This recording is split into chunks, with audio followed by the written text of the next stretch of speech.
Romantic visual novels being subverted to provide experimental experiences has become common, potentially riding the subversion label altogether. Regardless, genre shakeups are always a neat concept, and the Akabaka-developed Sucker for Love boasts that idea in spades. Unfortunately, its execution ultimately feels lacking, and a few performance-related bugs can make the gameplay process an unnecessary chore. That moo. Always trying to set me up with someone. During gameplay, players control a protagonist obsessed with the occult and its ceremonial activities, and he ends up meeting Eldritch, beings who possess genuinely terrifying powers. However, these seemingly omnipotent creatures turn out to be endearing girls with hearts of their own.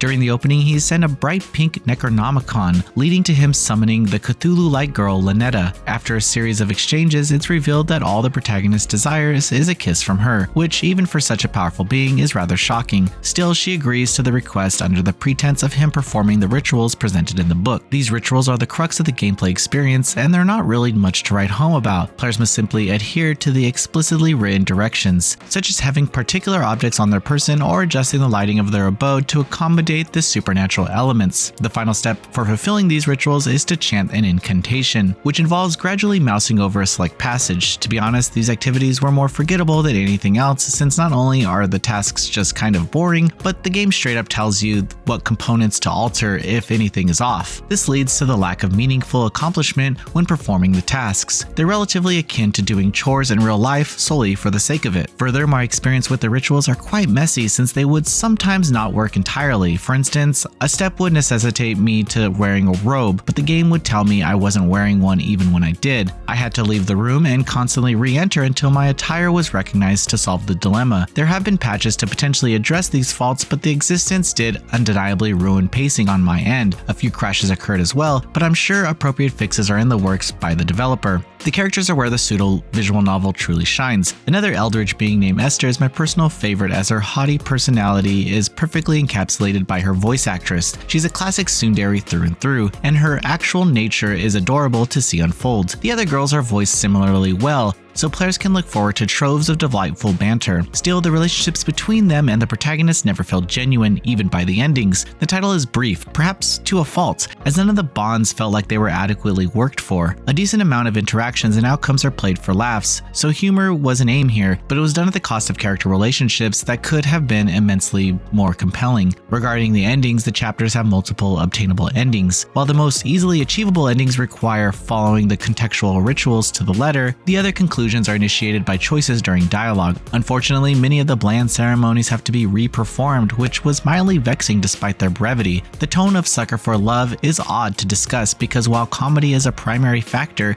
there are horror elements strewn about. However, I was never sure if they were intended to be legitimately unsettling or comedically incorporated. There seems to be an unbalanced efficiency of tone that left me puzzled. I will admit that there are a few wholesome and emotional exchanges, especially with Lynetta. It's just that the game's identity seems to juggle between too many avenues of appeal without properly coalescing them or honing in on one enough.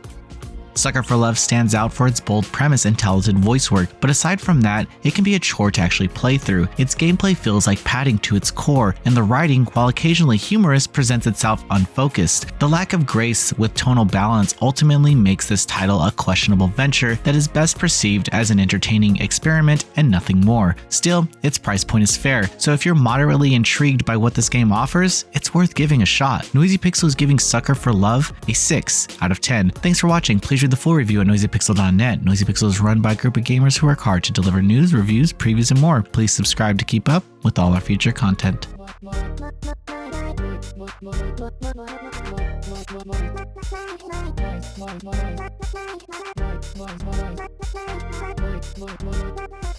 Noisy Pixel.